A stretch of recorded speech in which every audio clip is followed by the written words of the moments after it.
සියලුම මේ අවස්ථාවට සහභාගී වූ සියලුම කලාකරුවන් සියලුම හිතවත් හැමදෙනාම ඉතාමත් ගෞරවපුරස්සර ගෞරවාන්විතව මේ අවස්ථාවේ පිළිගන්නවා.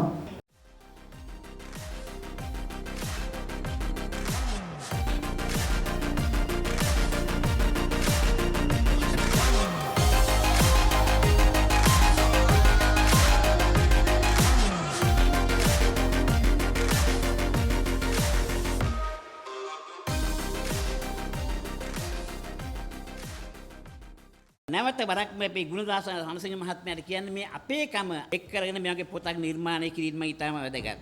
අපි දන්නවා මේ වගේ පොතක් ලියන්න වෙන වෙහෙස මහන්සිය එතුමගේ වයසේ ඉන්න කෙනෙකුට මේ පිළිබඳව තියෙන අපහසුව ඒ සියල්ල ජය අරගෙන එතුමා මේ පොතක් රචනා කරලා තියෙනවා.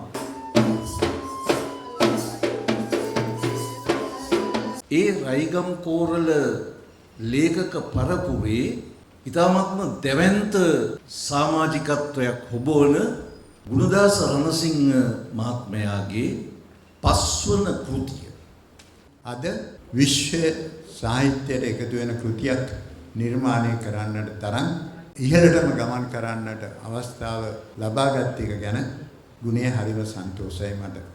මට මතක නෑ මම පුංචි කාලේ මොනතරම් පොත් කියවලා තියෙනවද කියලා. අවංකව සතුටක් තියෙනවා. මේ අවස්ථාවට මට සහසම්බන්ධ වෙච්ච ලැබීම ගැන මාගේ ස්තුති කතාව අවසන් කරනවා.